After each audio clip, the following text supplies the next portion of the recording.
ایک پوسٹ کسی نے یہ ڈالی انٹرنیٹ کے اوپر، اس میں لکھا ہوا تھا، نیچے ایک بچہ بٹھایا ہوا، اوپر لکھا ہوا تھا اگر بچے مسجد میں شرارت کریں تو درگزر کریں، کیونکہ بچے ٹی وی انٹرنیٹ چھوڑ کر مسجد آتے ہیں، کل یہی ہمارے دین کو زندہ رکھیں گے۔ ایسی پوسٹ ٹھیک ہے؟ بالکل غلط ہے، اور یہ وہ شخص ہیں کہ جو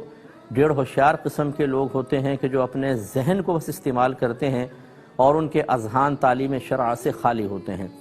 تو یہ بیچارے بعض لوگ ہوتے ہیں، شوق بہت ہوتا ہے دین کے کام کرنے کا، ایسی بہت سے دانشور ہوتے ہیں جنہوں نے دین کو پڑھا تو نہیں ہوتا لیکن وہ اپنی سوچ کے مطابق اچھا مشورہ دینے کی کوشش کرتے ہیں۔ یاد رکھیں صحیح حدیث میں ہے، نبی کریم صلی اللہ علیہ وسلم نے ارشاد فرمایا کہ مسجد کو پاگلوں، بچوں اور بلند آوازوں سے بچاؤ۔ اب اس میں تفصیل یہ ہے کہ اتنا چھوٹے بچے کو مسجد میں لے کر آنا کہ وہ پیشاب وغیرہ کے بھی نہ بتا سکے، آلودہ کر دے، چاہے آپ پیمپر باندھ کے لے کر آئیں، یہ حرام ہوتا ہے، انہیں مکروہ تحریمی، بہت شدید گناہ ہے۔ اور اگر ایسے بچے لے کر آئیں کہ جو مسجد میں آ کر پیشاب وغیرہ کو تو بتا سکیں لیکن ان کو آپ آداب سکھائیں تو نہیں سیکھیں گے، شور مچانا، بھاگنا، نمازیوں کی نمازیں خراب کرنا،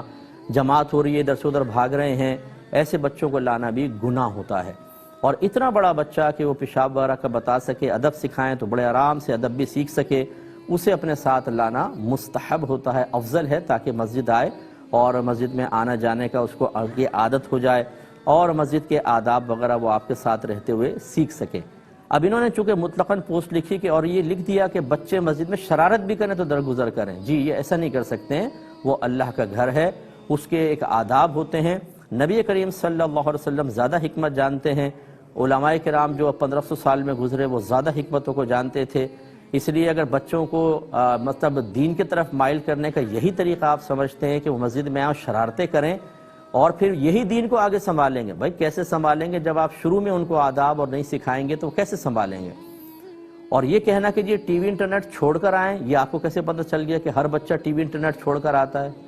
ہزارہا گھر ایسے ہیں جن کو کھانے تک کا نہیں ہے بیچاروں کو، کہاں ان کے بچوں کو نہ انٹرنیٹ نہ ٹی وی تک نہیں ہوتا، پڑوس میں جا کر وہ دیکھتے ہیں۔ یہ آپ نے کیسے قیاس کر لیا کہ یہ ٹی وی اور انٹرنیٹ چھوڑ کر مسجد کے اندر آتے ہیں؟ تو یہ بالکل غلط پوسٹ ہے، اس قسم کی پوسٹیں نہ فارورڈ کی جائیں، اور بنانے والوں سے گزارش ہے خدا را ایسے آپ دین کو بس سائیڈ میں رکھ دیں، یا پہلے کسی اچھے عالم دین سے، اچھے مفتی صاحب سے معلوم کریں، وہ یس کہیں تو اس پوسٹ کو آپ بنا کر آگے بھیجیں، اپنی عقل سے بنائیں گے تو آپ کے لیے بہت بڑا گناہ جاریہ بھی ہو سکتا ہے۔ کالر ہمارے ساتھ